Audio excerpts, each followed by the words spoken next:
Welcome back, everyone. We're diving into something a little different this time. Power dynamics. Yeah, those are always fascinating. We've got the 48 Laws of Power. Robert Greene, you've probably heard of it. Oh, classic. It's basically like a playbook. 30 centuries. Emperors, artists, conmen, revolutionaries, all that good stuff. They definitely knew how to play the game, that's for sure. Plus, we'll mix in some philosophical ideas Yeah. about how power's used and sometimes abused. Right, because it's not always a bad thing, is it? Well, that's the thing, right? We want to, kind of understand how it works. Not saying we endorse every power move. Exactly. Think of it like learning the rules to a game. Yeah, even if you don't want to go pro. Right. Just so you can spot it happening around you. So by the end of this, Yeah. you'll be able to recognize those power plays, maybe even use some of the tactics yourself. Yeah. Ethically, of course. Of course. Awareness and strategic thinking. That's what we're going for. Okay, so part 1, foundations of power.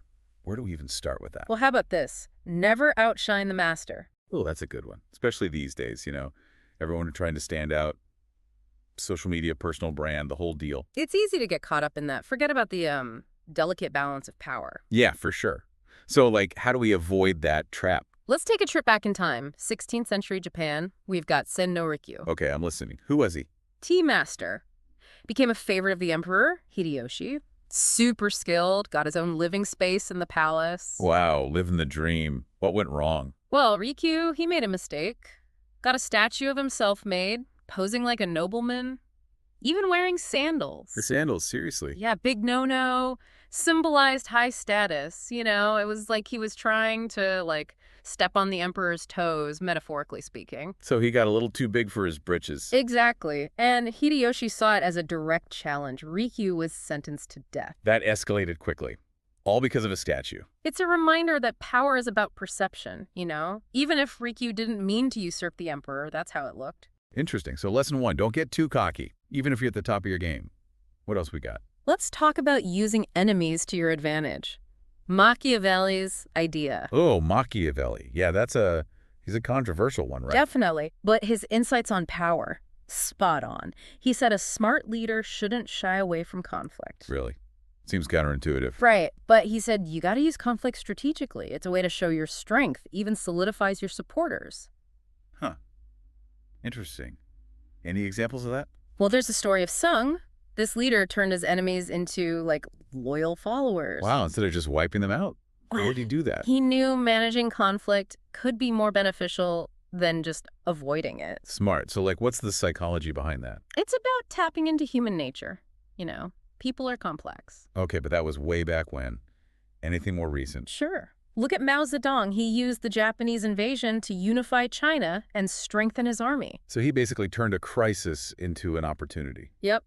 By positioning himself as the defender, That's pretty clever. But how does that translate to us, everyday folks? Well, think about it.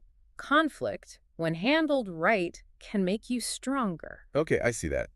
Like negotiating a raise or setting boundaries in a relationship. Exactly. Or even speaking up when you disagree with something. It can be beneficial if you approach it strategically. So, little bit of controlled opposition makes sense.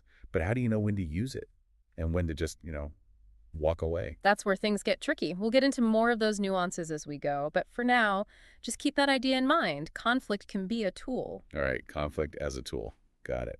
So we've talked about not outshining the master and even using enemies to your advantage. Right. Some pretty intense strategies. Yeah, and I have a feeling we're about to get into even juicier territory. Oh, definitely. We're moving into the realm of deception now. Deception. Okay, I'm all ears. Tell me everything. This is where power dynamics and psychology really get intertwined. Yeah, I can see that. It can be, unsettling at times. I bet.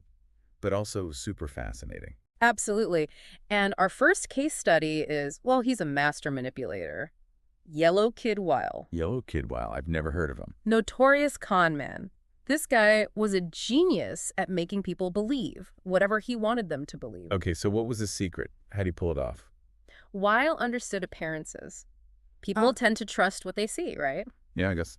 So he created this illusion of honesty, in one area to mask his schemes in another. So like a distraction tactic. Exactly. You're focused on one thing while he's doing something else completely. Kind of like a magic trick. Yeah, exactly. Misdirection. And Weil was a master. Wow. Any other examples of that, like from history? Sure.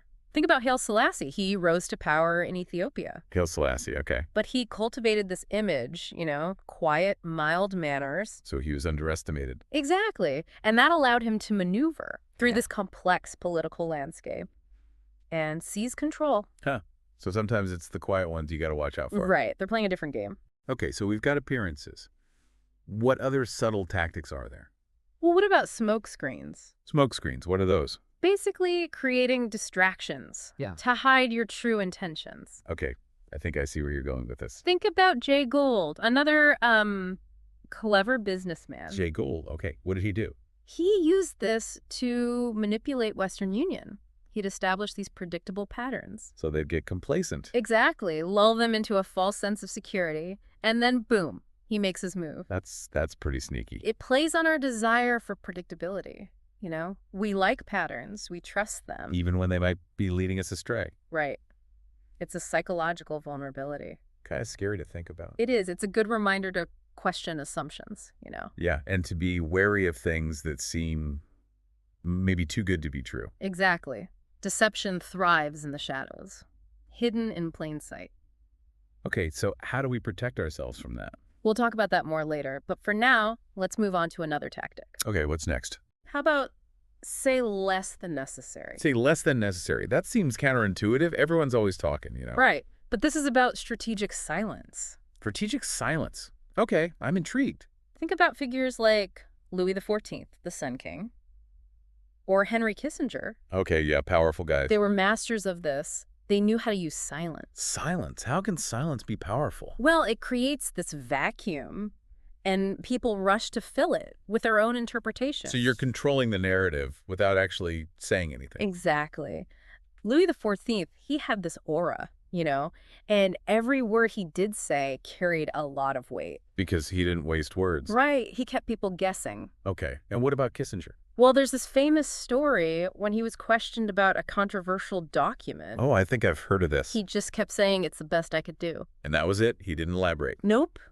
Masterclass in deflection. Wow. So it's not about being mute, right? It's about knowing when to hold back. Exactly. It's about recognizing the power dynamics of communication. So what we don't say can be just as important as what we do say. Exactly. And that can be a very powerful tool. All right, so we've covered a lot of ground, subtle strategies, deception, all that. Yeah, we've seen how power can be wielded in some pretty sneaky ways. Definitely.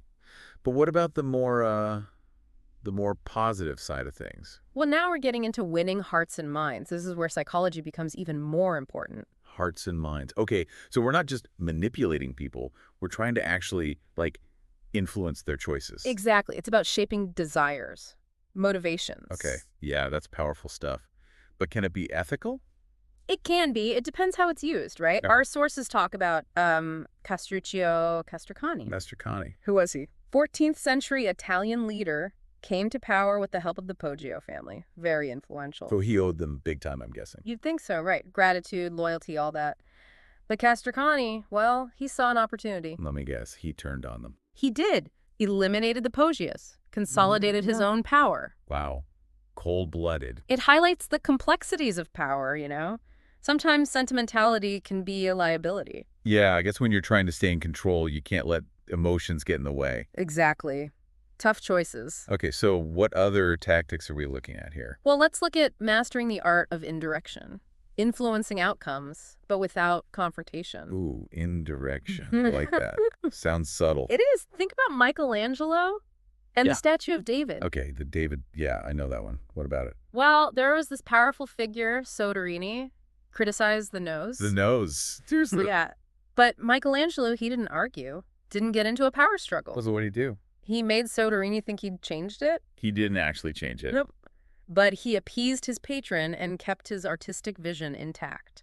That's brilliant. So it's about finding those leverage points. Yeah. Psychological triggers. Exactly. Persuasion beneath the surface. Okay, so we've gone from overt power moves to this really subtle stuff. Right. And that brings us to navigating the social landscape. The social landscape. Okay, so this is where it all comes together. In a way, yeah. It's about relationships, alliances, rivalries, the whole web. Sounds complicated. It can be, but it's essential if you want to wield influence effectively. So what do we need to know? Well, our sources talk about aligning yourself with the fortunate. The fortunate. You mean like the people who are on the rise? Exactly. And distancing yourself from, well, the unfortunate, the ones on the way down. So it's about choosing your allies carefully. Strategic relationships. Think about Talleyrand, French statesman. He survived multiple regime changes. Talleyrand, wow. How do you do that? He was a master of social intelligence, knew who to befriend, no matter their politics. Like, he was always on the winning side. Pretty much. And then you have Napoleon, military genius but lacked that social finesse. Right. He ended up exiled, didn't he? Exactly. So power isn't just about individual brilliance. You got to understand the social game. And the unspoken rules, Yeah. the alliances. Makes sense. And another key point, knowing when to step back. Step back. Like, make yourself scarce. Exactly. Scarcity increases value. You create a sense of demand. Interesting.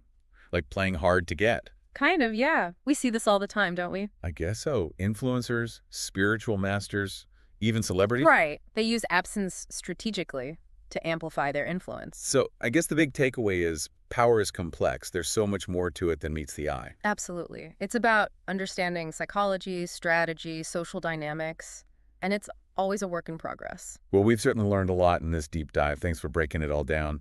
And to our listeners, keep exploring, keep questioning, and keep diving deep. We'll see you next time.